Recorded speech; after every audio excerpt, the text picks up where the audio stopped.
কিছু মানুষের ইচ্ছে ছিল বড় হয়ে দেব অন্যকে শিক্ষা। হায় কি পরিহাস ভাগ্যের আজ, তারা শিক্ষক হয়েও সর্বশান্ত, তাহলে কি শেষ রাস্তা ওদের ভিক্ষা। সরকার সুযোগ তুমি দেবে না, আবার দিলেও নেবে তুমি কেড়ে। সরকার সুযোগ তুমি দেবে না, আবার দিলেও নেবে কেড়ে। সরকারের এই ভুলগুলো কি ওই শিক্ষকেরা দেবে ছেড়ে? কিছু মানুষ হয়তো ঘুষ দিয়ে পেয়েছে চাকরি, কিন্তু তার মধ্যেও কিছু মানুষ রক্ত জল করে বুকে আশা নিয়ে পেয়েছিল চাকরি। তাদের আজ বিচার কি? শাস্তি যদি দিতেই হয় তাহলে এই মানুষদের দেওয়া উচিত যারা নিয়েছিল ঘুষ। ঘুষ দিয়ে যে চাকরি হয় তার লোভ দেখিয়েছিল যারা, আজ তো তারা বেঁচে গেছে, চাকরি গেছে তো শিক্ষকে। তাই ঘুষখোরদের আজ নেই কোনো সাড়া। বারবার এভাবে শিক্ষকের চাকরি নিয়ে করলে টানাটানি, ভবিষ্যতে তো কেউ আর শিক্ষকতার স্বপ্ন দেখবে না, আর তখন শিক্ষকেই পড়বে হানি। সব শেষে একটাই কথা বলতে চাই, ঘুষ নেওয়া আর ঘুষ দেওয়া দুটোই যেমন অপরাধ, এরপরে আর কেউ এইসব ফাঁদে পা দিও না। আশা করি এই ঘটনার পর মিটবে তাদের স্বাদ।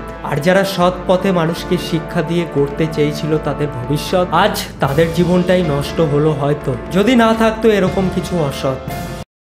আমি কিছু বলবো না, আমার একটা ছেলে আছে, আমি আজ পর্যন্ত কোনোদিন দুর্নীতির সাথে ছিলাম না। আমি সত্যি, আমার একটা ছেলে আছে, আমি কোনোদিন দুর্নীতির সাথে ছিলাম না।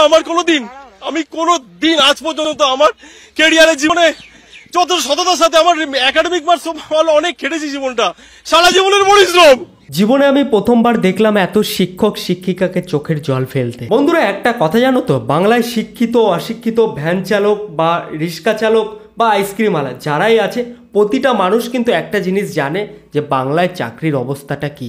না, আমি কোনো পার্টি পলিটিক্সে যাচ্ছি না, আমার পার্টি পলিটিক্স ভালোও লাগে না। আজকে যা বলবো সেটা সম্পূর্ণই আমার পার্সোনাল মতামত। যেসব শিক্ষক শিক্ষিকাকে আমরা শিক্ষক বলে সম্মান করে এসেছি, তাদেরকে এরকম ভাবে কাঁদতে দেখে আমাদের সকলের কিন্তু খুব খারাপ লাগছে। ভাই একজন নয় দুজন নয় 25,000 মানুষের চাকরি বাতিল হয়েছে। ওই এক গাদা খড়ের মধ্যে থেকে সুচ খোঁজা আর বাংলায় চাকরি পাওয়া, এই দুটো কিন্তু একই ব্যাপার। আমি অযোগ্য প্রার্থীর কথা বলছি না, আমি যোগ্য প্রার্থীর কথা বলছি। যে কটা মানুষ তার যোগ্যতায় চাকরি পেয়েছিল তাদের অবস্থাটা একবার কি হবে ভেবে দেখেছো? বাংলায় একটা চাকরি পেতে গেলে কতটা খাটতে হয়, কতটা পরিশ্রম করতে হয়, একমাত্র যারা পেয়েছে তারাই জানে। বন্ধুরা অন্য কোনো জব তো ছেড়েই দাও, শিক্ষক শিক্ষিকা যারা আমাদের শেখায়, যাদের কাছ থেকে আমরা শিখি, আর তাদের সাথেই যখন দুর্নীতি হয় কেমন লাগে বলতো? যাই হোক, আমাদের বাড়ির খুব কাছে একটা স্কুল নেপালিপাড়া হাই স্কুল, সেখানকার অবস্থা দেখো। দুর্গাপুরের নেপালিপাড়া হিন্দি হাই স্কুল, এখানকার 7 জন শিক্ষিকা এবং 1 জন শিক্ষক, তাদের চাকরি থাকবে না। দেখো স্যার ম্যাডামরা ক্লাসে বসে ডিউটি করছে, চাকরি করছে, সেই অবস্থায় যখন তারা শুনতে পায় যে তাদের চাকরি আর নেই, কতটা খারাপ তাদের লেগেছে একবার ভাবো তো। দেখো বন্ধুরা, একটা সময় জব প্রিপারেশন আমিও নিয়েছিলাম, আর একটা জব পেতে গেলে যে কতটা খাটতে হয়, মানে বাংলায় দিনরাত এক করে দিয়ে খাটলে তবে গিয়ে একটা জব পাওয়া যায়। সেখানে যদি তার জব পাওয়ার 5-6 বছর পর গিয়ে শুনতে পায় যে তার চাকরিটা নেই, কেমনটা লাগে বলো? কোনো স্যার হয়তো পরীক্ষায় গার্ড দিচ্ছিল, কোনো ম্যাডাম হয়তো ক্লাস করাচ্ছিল, আবার কোনো ম্যাডাম ছাত্রছাত্রীদের কোনো কিছু বোঝাচ্ছিল, আর সেই সময় যখন তাদের কানে আসে যে তাদের চাকরি আর নেই, তাদের মানে পায়ের নিচ থেকে মাটিটা সরে যাওয়ার মতো অবস্থা। हमको यही नहीं समझ में आ रहा कहाँ हमारी गलती हुई। हम लोगों ने जो प्रोसेस था वो प्रोसेस फॉलो किया, जब पेपर्स मांगे गए वो पेपर्स हमने सबमिट किए, जो एग्जाम हमको बोला गया वो एग्जाम हम लोग ने, जो इंटरव्यू बोला गया वो इंटरव्यू फेस किया, फिर हमारी गलती कहाँ है हमारी गलती, ये हमको कोई बता दे।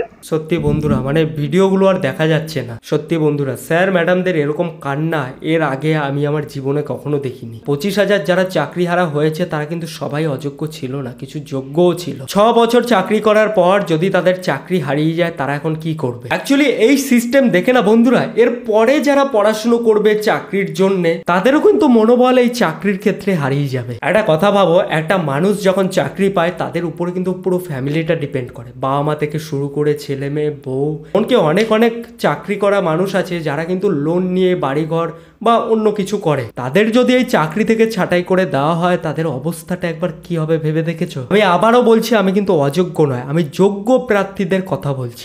আমাদেরই অনেক কলিগস আছে যাদের লোনে চলছে, জেন্টস টিচার আছে, ওনার উপরে সব পুরো ফ্যামিলি ডিপেন্ডেন্ট আছে।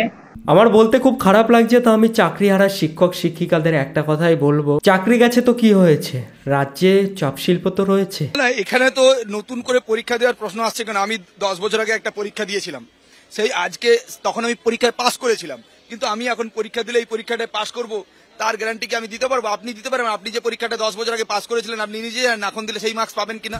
একদম ঠিক বন্ধুরা, অনেকে হয়তো ভাবে যে ঠিক আছে যারা পরীক্ষা দিয়েছিল পাশ করেছিল লিগ্যালভাবে তারা আবার পরীক্ষা দিক, তারা হয়তো আবার সেই সেম নাম্বার পাবে, বাট এটা কখনোই পসিবল না। আমি কয়েক বছর আগে ডিপ্লোমা পাশ করেছিলাম, আমাকে যদি এখন আবার সেই ডিপ্লোমায় পরীক্ষায় বসায় আমি কি সেই আগের মতো নাম্বার পাবো? সেটা কখনোই না। যারা ভাবে যে শিক্ষক পাশ করে বেরিয়েছিল তাদেরকে পরীক্ষা নিলে তো আবার সেই সেম নাম্বার পাবে, আবার সেইভাবেই চাকরি পেয়ে যাবে, কিন্তু বন্ধুরা এটা কখনোই সম্ভব নয় যে একবার পরীক্ষা দেওয়ার পরে আজকে তুমি যে নাম্বারটা পেয়েছিলে আবার পরে গিয়ে তুমি সেই নাম্বারই পাবে, এটা কখনোই হয় না। আর বন্ধুরা যে যোগ্য প্রার্থীরা চাকরি হারা হয়েছে এটা কিন্তু তাদের শুধু সেই টাকা পয়সার দিক নয়, তাদের কিন্তু বন্ধুরা একটা মান সম্মানেরও ব্যাপার থাকে, যে আগে চাকরি করতো এখন আর চাকরি নেই। কে যোগ্য কে অযোগ্য সেটা নাকি সরকারের বার করা সম্ভব হয়নি, তাহলে সেটা কাদের দোষ? যারা সঠিকভাবে চাকরি পেয়েছে তাদের।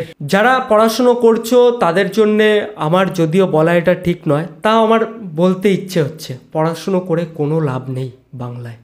যাই হোক বন্ধুরা, ভিডিওটা সম্পূর্ণ আমার ওপিনিয়ন দিলাম, কারো উপরে পার্সোনাল অ্যাটাক বা কোনো পার্টির সাথে আমার কোনো রকম কোনো বন্ধুতা বা শত্রুতা নেই।